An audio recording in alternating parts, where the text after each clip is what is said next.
Assalamualaikum warahmatullahi wabarakatuh. Baiklah adik-adik, kita lanjutkan pembahasan soal ujian sekolah mata pelajaran IPA untuk SMP. Ini merupakan video bagian keempat ya. Nah, sebelum kita lanjut, bagi adik-adik yang belum subscribe, jangan lupa untuk subscribe channel ini untuk membantu perkembangan channel ini selanjutnya. Nah, kita langsung saja soal berikutnya. Perhatikan gambar berikut. Berdasarkan gambar tersebut, peristiwa yang terjadi adalah A. Otot antar tulang rusuk kontraksi, volume rongga dada membesar dan tekanan rongga dada mengecil. B. Otot antar tulang rusuk relaksasi, volume rongga dada mengecil dan tekanan rongga dada meningkat. C. Otot antar tulang rusuk kontraksi, volume rongga dada mengecil dan tekanan rongga dada mengecil. D. Otot antar tulang rusuk relaksasi, volume rongga dada membesar dan tekanan rongga dada meningkat.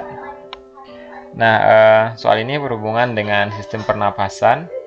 Jadi, kita ingat kembali bahwasanya dalam sistem pernapasan ada dua proses yang terjadi, ada inspirasi, yaitu proses udara masuk, dan ekspirasi, proses udara keluar. Nah, pada gambar ini diberikan proses udara masuk, berarti inspirasi ya, adik.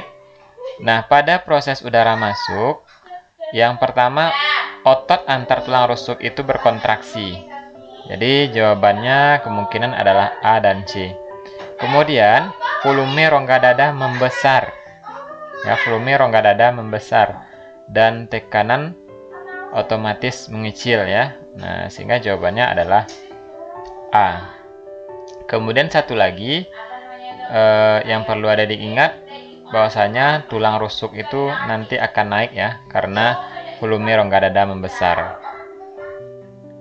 Nah, hal sebaliknya terjadi pada proses ekspirasi. Ketika udara keluar, tulang rusuk relaksasi, kemudian volume rongga dada mengecil dan tekanan rongga dada membesar sehingga udara keluar. Upaya yang tepat untuk menjaga kesehatan paru-paru adalah A. Istirahat yang cukup, B. Menghindari rokok dan alkohol, C. Makan tepat waktu, D. Minum air putih yang banyak. Nah, soal ini tentang sistem ekskresi, nah khususnya menjaga kesehatan salah satu organ sistem ekskresi, yaitu paru-paru. Nah, kira-kira apa jawabannya adik-adik? Iya, betul, B ya. Menghindari rokok dan alkohol. Perhatikan gambar berikut. Fungsi organ yang ditunjukkan oleh nomor 2 adalah A. Tempat pertumbuhan janin, B. Tempat menghasilkan sel telur, C. Tempat terjadinya oogenesis, D. Tempat terjadinya proses fertilisasi.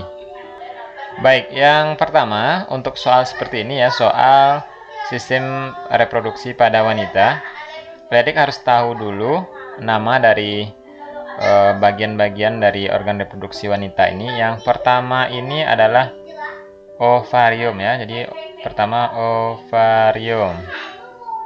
Kemudian yang kedua adalah tuba fallopi. Kemudian 3 adalah rahim. 4 adalah vagina. Nah, berarti yang ditanya di sini adalah fungsi dari nomor 2. Nah, tuba fallopi atau viduk merupakan tempat terjadinya fertilisasi. Nah, ingat ya adik, tuba fallopi adalah tempat terjadinya proses fertilisasi. Nah, sehingga jawabannya adalah D. Sedangkan tempat pertumbuhan janin ini terjadi di rahim. Kemudian tempat menghasilkan sel telur dan tempat terjadinya oogenesis ini adalah di ovarium. Ya. Kemudian kalau vagina ini tempat keluar bayi nanti ya. Kalau perempuan akan melahirkan. Seorang remaja sedang berobat ke rumah sakit akibat adanya gangguan pada alat reproduksinya. Remaja tersebut mengalami keputihan yang disertai rasa gatal dan bau tidak sedap. Dokter menyatakan bahwa gejala tersebut disebabkan oleh jamur. Jamur tersebut berasal dari ketidakbersihan remaja tersebut dalam menjaga alat reproduksinya. Upaya yang dapat dilakukan agar terhindar dari penyakit tersebut adalah: A. Gunakan bahan celana yang mampu menyerap keringat dengan baik. B. Pastikan area organ intim selalu dalam keadaan kering dan lembab. C. Gunakan sabun pembersih wangi secara terus-menerus. D. Sering mengkonsumsi makanan cepat saji. Nah, rasanya adik-adik sudah tahu jawabannya. Ya, ini adalah soal tentang upaya menjaga kesehatan alat reproduksi khususnya pada wanita ya. Ya, jawabannya adalah A. Gunakan bahan celana yang mampu menyerap keringat dengan baik.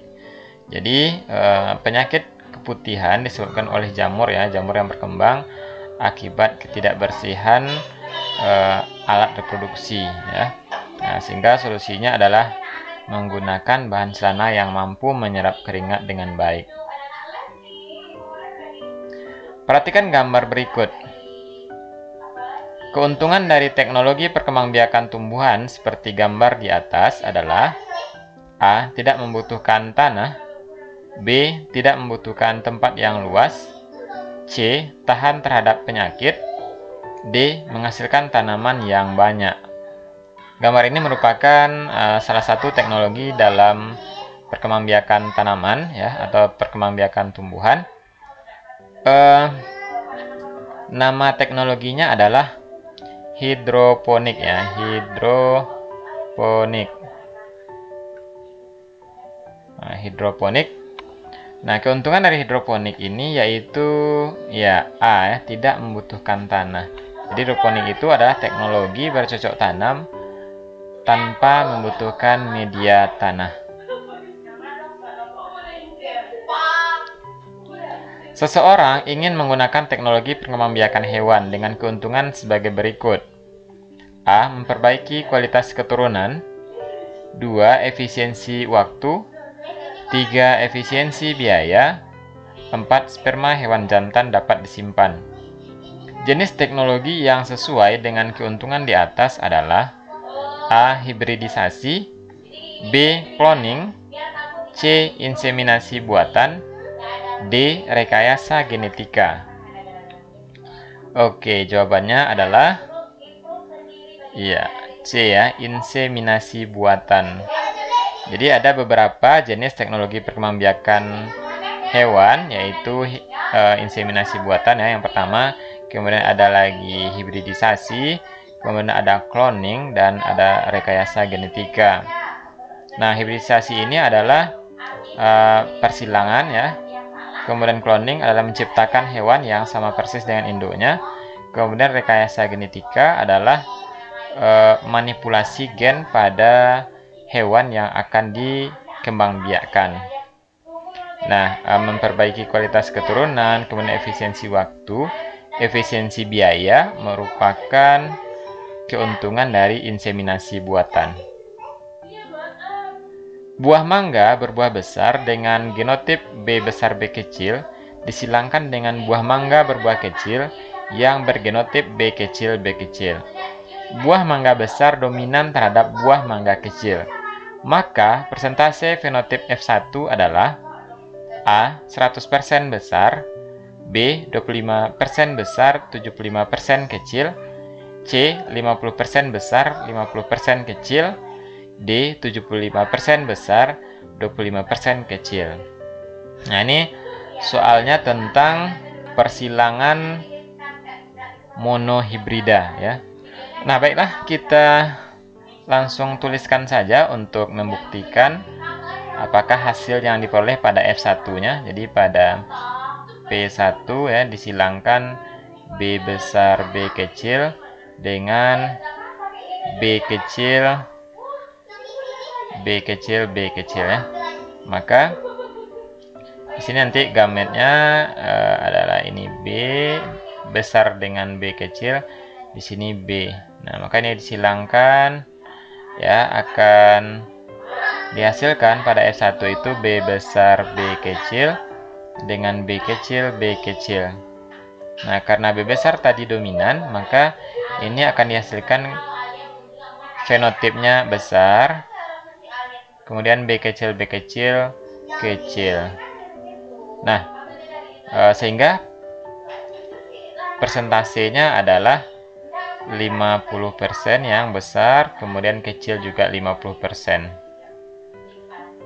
Ya, karena hanya 1:1 ya.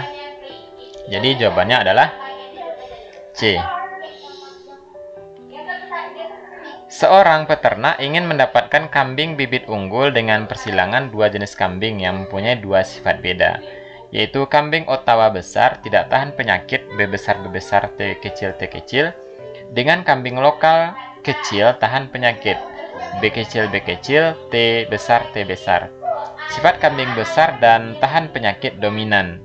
Jika keduanya disilangkan, akan diperoleh F1 dengan genotip B besar B kecil, T besar T kecil. Apabila F1 disilangkan sesamanya, akan dihasilkan F2 yang tertera dalam tabel berikut. Berdasarkan tabel, sifat genotip F2 yang dapat dijadikan bibit unggul adalah genotip nomor A1, B6, C11, D16. Nah, untuk soal ini adik-adik, untuk pertanyaan yang dijadikan bibit unggul, syaratnya yang harus kita perhatikan adalah harus terdapat sifat dominan yang lebih banyak pada genotipnya ya. Ingat, yang paling banyak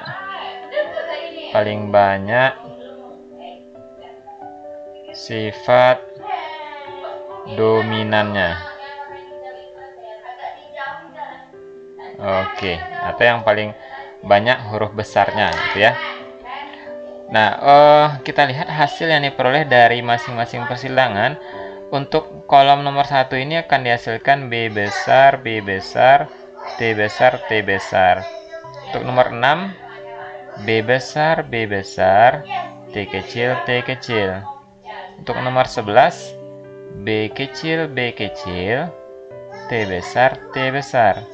Kemudian nomor 16, B kecil, T kecil. Nah, maka yang paling banyak sifat dominannya adalah B besar, T besar. Maka jawaban yang tepat untuk soal ini adalah A. Perhatikan beberapa produk bioteknologi berikut. 1. Antibiotik, 2. Transgenik, 3. Insulin sintetis, 4. Kultur jaringan, 5. Vaksin. Produk bioteknologi dalam bidang kesehatan adalah A. 1, 2, dan 4, B. 1, 3, dan 5, C. 2, 3, dan 4, D. 2, 3, dan 5. Nah, ada beberapa produk bioteknologi di bidang kesehatan. Oke, kita lihat jenis-jenisnya. Yang pertama ya, jadi ada produk bioteknologi di bidang kesehatan. Yang pertama, antibiotik. Yang kedua, vaksin. Yang ketiga, insulin sintetis. Yang keempat, antibodi monoklonal ya. Nah, maka jawaban untuk soal ini kita lihat antibiotik benar, transgenik bukan, insulin sintetis benar, kultur jaringan bukan, vaksin benar. Maka jawabannya adalah 1, 3, dan 5. B. Perhatikan gambar lapisan tanah berikut. Lapisan tanah yang paling banyak mengandung materi organik adalah A. Lapisan A, B lapisan B, C lapisan C, D lapisan R. Nah, jawabannya adalah ya A ya, lapisan A.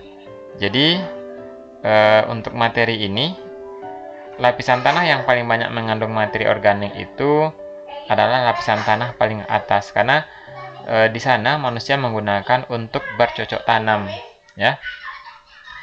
Jadi kuncinya adalah lapisan paling atas. Di sini lapisan A. Nah, baiklah adik-adik, demikianlah pembahasan soal ujian sekolah IPA untuk paket soal kali ini. Semoga pembahasan ini dapat membantu adik-adik dalam menghadapi ujian sekolah. Nah, ini sudah lengkap dari bagian 1 sampai 4. Nah, jangan lupa untuk saksikan juga bagian sebelumnya ya. Kemudian jika adik-adik ingin memiliki soal ini, silahkan unduh di deskripsi video ini. Jadi linknya sudah Bapak cantumkan di deskripsi video ini. Baiklah adik-adik, terima kasih atas perhatiannya. Sampai ketemu lagi pada pembahasan soal selanjutnya. Assalamualaikum warahmatullahi wabarakatuh.